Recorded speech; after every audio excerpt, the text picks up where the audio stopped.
Francesco Grande, jefe de veterinarios del Grupo Loro Parque. Hola amigo, ¿cómo estás?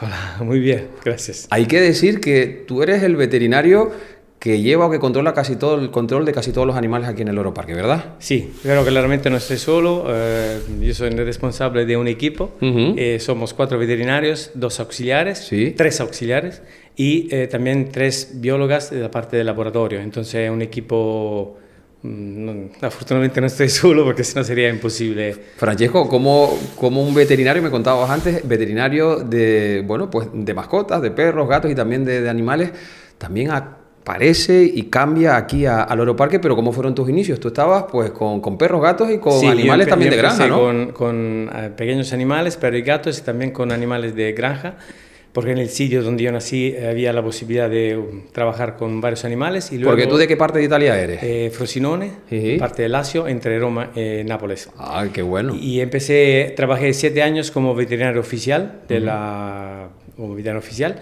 Entonces, la experiencia fue bastante amplia y luego cuando llegó la posibilidad de trabajar en un zoológico que tenía especialmente mamíferos marinos, empecé a trabajar ahí y exactamente en el 2007. Porque el Loro Parque, por ejemplo, en Italia ya lo conocías tú, o sea, te sonaba Loro Parque y ya sabías dónde estaba. Sí, claro, el Loro Parque se sabe porque es un importante zoológico y no solamente por el tamaño que tiene, la especie, claramente por toda la parte de aves y también por la parte de orcas, que en Europa al final somos... Son pocos, hay pocos veterinarios. No, somos de zoológico que tiene orcas y también de veterinarios expertos en orcas, en Europa son menores, ¿no? Sí. Y cómo cambia uno de ver animales pues como perros y gatos y terminando con unas orcas, porque el cambio es bastante brusco. Sí, sí, brusco seguro. Importante es siempre tener una flexibilidad, que el veterinario se puede adaptar al diferente tipo de tamaño y de características del animal. Por ejemplo, seguramente es fundamental aprender por ejemplo, sacar rayos X a un gato o un perro para tener luego la posibilidad de, considerando que los perros tienen tamaños diferentes, especialmente, la posibilidad de adaptar ese conocimiento a animales pequeños o muy pequeños como aves, por ejemplo, de 50 o 80 gramos, hasta animales muy grandes de varias toneladas. Y además es curioso, Francesco, porque tú, por ejemplo, a muchos niños siempre le preguntas, bueno, ¿tú qué es lo que quieres ser de mayor? Y muchos te dicen, bueno, maestro, quiero ser médico, quiero ser bombero, pero también muchos curiosamente dicen que quieren ser veterinario a los niños que además desde chiquititos ya comienzan a gustarle mucho los animales, ¿verdad? Sí, y al final es un trabajo muy duro y también el estudio tiene varios años, necesita varios años. Un trabajo de verdad complicado, pero puede dar satisfacciones, seguramente cosas positivas, y alguna vez claramente te enfrenta a situaciones negativas. Eso no, como un médico pasa también. Me imagino que es normal. Francesco, ¿cómo es el estado de salud de los animales desde el Loro Parque? Bien. En el sentido que, claro, hacemos de una parte, especialmente en mamíferos marinos, hacemos una medicina preventiva, intentando posiblemente de llegar antes que pase el problema, pero claro, no siempre se puede hacer. Algunas veces comparando lo que es la salud o el cuidado de los seres humanos con los animales, ¿tienen paralelismos en algunas ocasiones? Yo siempre digo en varias charlas cuando voy a la universidad, siempre que los animales, cualquier tipo de animales, es un animal, son diferentes de las personas, de los humanos. Porque yo creo que el error más importante que hace la gente en general es de considerar una mascota, que sea un perro, un gato, otro tipo de mascota, como una persona. Ahí no, porque el comportamiento, la alimentación puede ser completamente diferente de la parte humana. Entonces, algo que tener mucha atención, cuidado, porque se pueden hacer errores que luego lo va a pagar con la vida del animal. Pues eso está muy, muy interesante, porque hay mucha gente que los trata algunas veces mejor que sus propios hijos, ¿eh? Con lo cual hay que tener un determinado cuidado y saber los límites de lo que es una persona y de lo que es un animal y no traspasar determinadas cosas, ¿no? Sí, especialmente no trasladar nuestra opinión, nuestro sentimiento al animal, porque puede ser completamente diferente la sensación que nosotros recibimos del animal que de lo que pensamos. Francesco, ¿cómo es un día normal desde que empieza tu jornada laboral aquí en el Loro Parque y transcurre todo el día? ¿Qué es lo que hace Francesco Grande?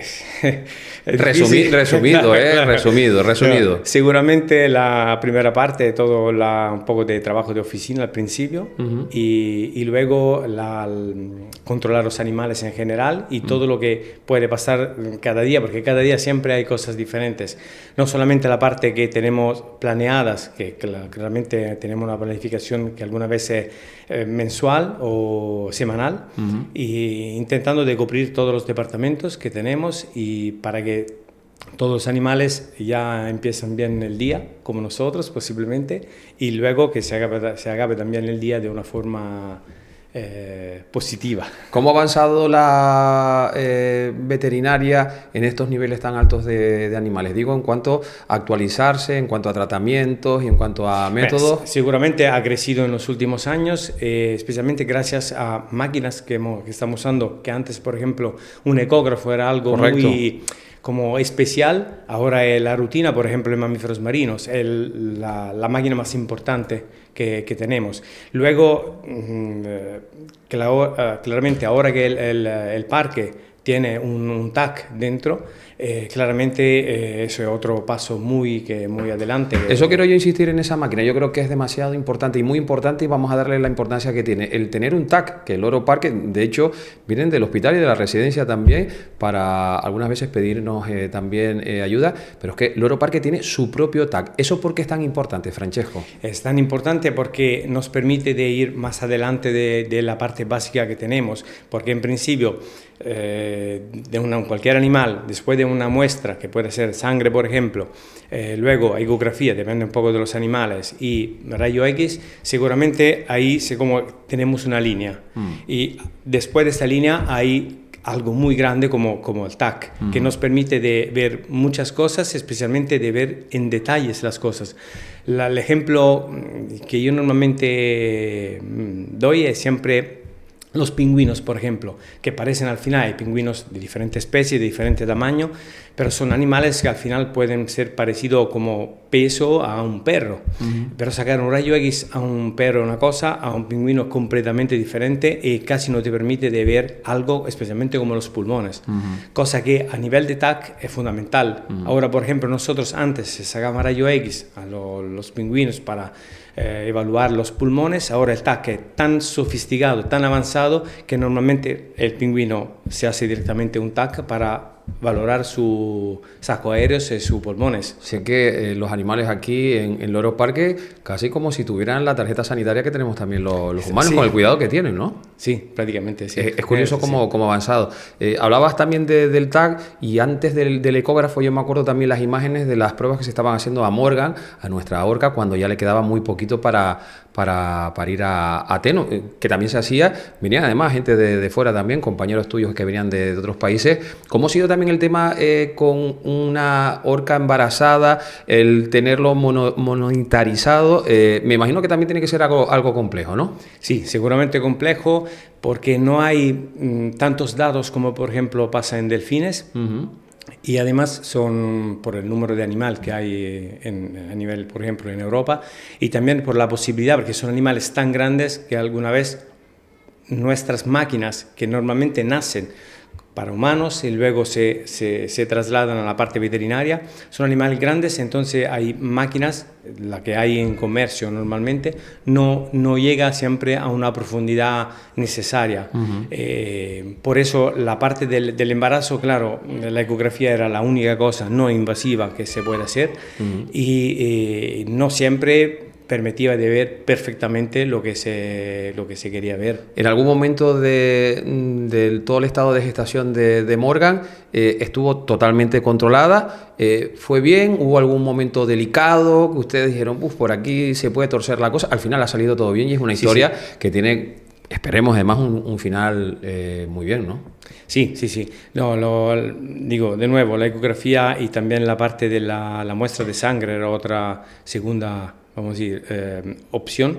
Resultaron útiles porque, claro, ecografía hacerla de una forma frecuente nos ha permitido de controlar, especialmente a nivel no solamente de crecimiento del animal, cuanto de frecuencia cardíaca del bebé, de controlar eso hasta el final. Y también Morgan, gracias al entrenamiento de los entrenadores, hemos podido seguir el embarazo de forma completa hasta los últimos días antes del parto. Teno ya tiene ya más de 2 meses. ¿Cuál es su estado de salud? ¿Cómo ha sido estos 2 meses primeros de vida? Ahora, vamos a decir, el embarazo de una orca, en primer lugar, no hay un número de días más o menos exacto, como por ejemplo en delfines. Normalmente en delfines entre 355 y 385. Por eso, normalmente se dice 1 año de embarazo. En orcas hay una variabilidad más importante, se habla de 15, 18 meses y medio. Entonces hay meses que puede pasar antes o pasar después. Por eso ya el embarazo es una cosa un poco como delicada en ese sentido. Y luego la parte final, seguramente el parto es otro momento muy importante, como en todos los animales, y las primeras horas también, porque es todo un poco como una cascada, que el animal necesita sacarla, tiene que salir la placenta, producir la leche, y el animal tiene que mamar de una forma correcta, porque alguna vez se ha pasado, no solamente en orcas, especialmente en delfines, que el animal intentaba mamar en un sitio no correcto. Ahí empieza la importancia de la madre, que acerca al animal a los pezones para tomar la leche. Entonces, esas son fases muy importantes, y después de estos días, también los siguientes, especialmente el primer mes, luego el segundo mes, y como que cada mes es como una piedra más a llegar a un muro donde el animal, no digo que adulto, porque claro, una orca tarda a ser adultos, pero es algo para un poco que va tranquilizando también a nosotros. Y por eso todo el trabajo que se hace, también ahora con Teno, especialmente con Morgan, era siempre para controlar especialmente el estado de salud de la madre, porque claramente la cría el Teno lo estamos siguiendo de una forma un poco como indirecta, en el sentido que no es un animal que todavía no está entrenado para sacar la sangre. Cualquier tipo de movimiento tiene que ser muy delicado, y además estamos hablando de una orca, de un animal grande. Entonces cualquier tipo de intervención que no sea voluntaria, claramente conlleva... Es mucho más delicado además, porque estamos hablando de unos animales muy, muy grandes, de un peso también terrible. Teno, ¿en qué punto está ahora, por ejemplo? Tiene poco más de 2 meses. ¿Cuál es ahora la siguiente fase de crecimiento de Teno? No sé si de comportamiento o de gestión con su madre. Sí, de los dos realmente, porque pasa un poco en los cetáceos también lo que pasa un poco en los niños, que van creciendo en longitud y luego en ancho, luego en longitud, en ancho. Eso es parte del crecimiento normal. Las fases también pasa con ellas. Por eso alguna vez el animal parece como un poco gordito, y luego no, porque se tiene que alargar, y luego parece largo pero finito. Esas son fases normales del crecimiento. Yo quiero aprovechar que te tengo hoy aquí en este podcast y te quiero hacer la pregunta que bueno, pues ahora mucha gente también se lo está preguntando. Los cetáceos tienen una edad una media de edad, me imagino que ahora no sé cómo es, pero me imagino que es distinta tanto si están en la naturaleza o están bajo el cuidado humano. Pero antes me contabas que bajo cuidado humano tiene una vida todavía mucho más prolongada. Sí, porque claramente todos los riesgos que un animal puede tener, no solamente los cetáceos, también en la naturaleza, de la parte humana, por ejemplo, hablando de los cetáceos, de la parte de barcos, de la parte de accidente, o también una interacción con animales, por ejemplo, con tiburones, que puede pasar con orcas y también con delfines, seguramente algo que no puede pasar bajo cuidado humano. Y además la parte por ejemplo, toda la parte de la dieta, de la comida, son de todo pescado de alta calidad. Entonces es algo que también toda la parte de medicina preventiva que hacemos nosotros, que en la naturaleza no hay manera de hacerla. Alguna vez puede pasar algo de forma negativa en la naturaleza. Como que no pasa también sí. con los seres humanos, pero Sí. que es importante también decir, y eso es un dato objetivo y científico, los cetáceos bajo cuidado humano, lo normal de media, viven más que los que están en la naturaleza, pero principalmente porque están más cuidados, más vigilados y evitan de tantos riesgos y peligros que tienen también en la naturaleza. Sí. Por ejemplo, también hablando de mamíferos terrestres, un ejemplo, la Lo mismo. capibara, que es un Correcto. animal que en bajo cuidado humano puede llegar a 15, 20 años sin problema. En la naturaleza, claro, tiene un montón de animales que, alguna vez personas también, que ya a los 5 años, 6 años ya... Y tú como profesional, por ejemplo, como especialista veterinario reconocido, de repente te ves que la gente se echa las manos a la cabeza porque hace una semana o dos conocíamos que una orca que estaba en el acuario en SeaWorld de San Antonio, que con 12 años fallecía y todo el mundo ya empezaba a decir, o bastante gente interesada, de que era porque vivía en unos tanques. Hay que decir que también puede pasar que mueran por enfermedades y por cosas que no tienen absolutamente nada que ver con y eso. también enfermedades que nosotros tampoco podemos arreglar o cambiar. Nosotros también hemos perdido animales con problemas que no, o congénitos o algo que no se podía actuar ni diagnosticar. Eso también alguna vez es un poco la frustración nuestra de veterinarios, que alguna vez parece que como que el veterinario sea siempre la persona que sea capaz de solucionar todo. No, hay cosas como en humana que no se pueden solucionar. Uno puede intentar, pero alguna vez no. Y tiene que ser muy complicado, porque claro, es como decir lo mismo que un oncólogo o pues lo mismo trasladado veterinario. Me imagino que también tiene que afectar el tratar con animales, que les coges cariño, o no sé si tú ya has empezado a aprender también a algunos no intentar ser un poco, no distante, pero que te afecte, porque me imagino que también tiene que ser bastante duro. Claro, porque nosotros, por ejemplo, cuando hemos perdido animales, después de años trabajando con nosotros, claro, uno conoce perfectamente el animal y claro, cuando pasa lo que pasa es algo muy negativo, que al final es siempre como si es como una familia de personas y animales que como que viven juntos. Claro, cuando hay un problema con una persona, un animal, todo el resto del equipo va como acusando un poco el golpe, pero hay cosas de nuevo que no es difícil llegar al diagnóstico, o alguna vez desde el punto de vista terapéutico no hay posibilidades. ¿Cuál es el animal más complejo que has tratado tú o que haya sido más difícil hacerle un seguimiento veterinario? Es muy difícil, ¿no? Sí. Es muy difícil, ¿no? Hay muchos animales y muy distintos, casi todos los animales más o menos tienen siempre un poco de... funcionan un poco por lógica.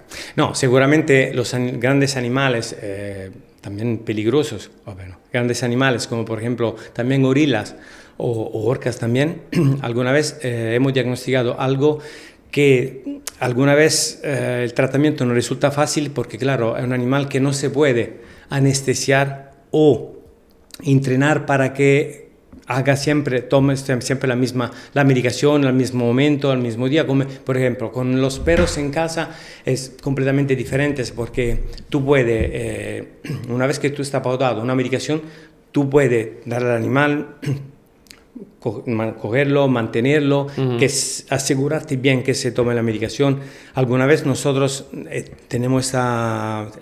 Es verdad que alguna vez el animal está bien entrenado, pero no siempre va colaborando cuando hay un problema importante. Entonces, alguna vez nosotros podemos actuar hasta un límite. Hasta un cierto punto. Sí. ¿Qué le dirías tú a todos esos y a todas esas que dudan del bienestar animal de centros zoológicos como puede ser Loro Parque?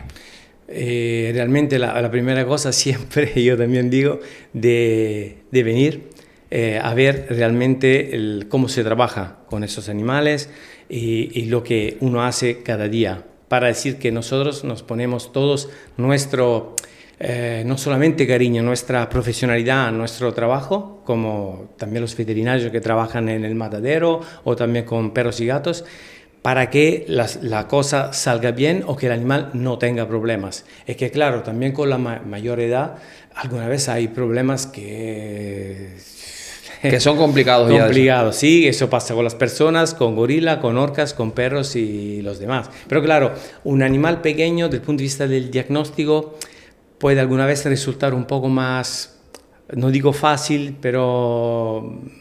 Pero me imagino que también cuando, insisto, cuando dudan del trato que se dispensan en centros como es el Loro Parque, me imagino que uno por dentro, como eres tú, Claro, me imagino claro, que claro. le tiene que dar un poco de rabia.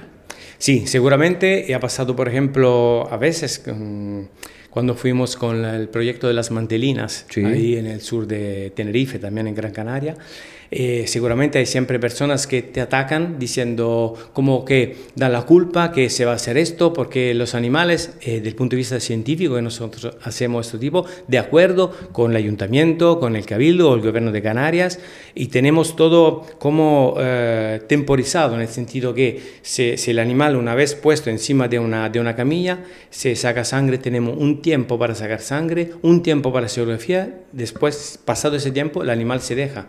No, no es que nosotros digamos, no, espera, me falta una cosa. No, no. Hay el tiempo y cuando se acaba, se acaba. Aquí está todo controlado. Francesco Grande, responsable de veterinarios del Grupo Loro Parque. Muchas gracias. Gracias a vosotros.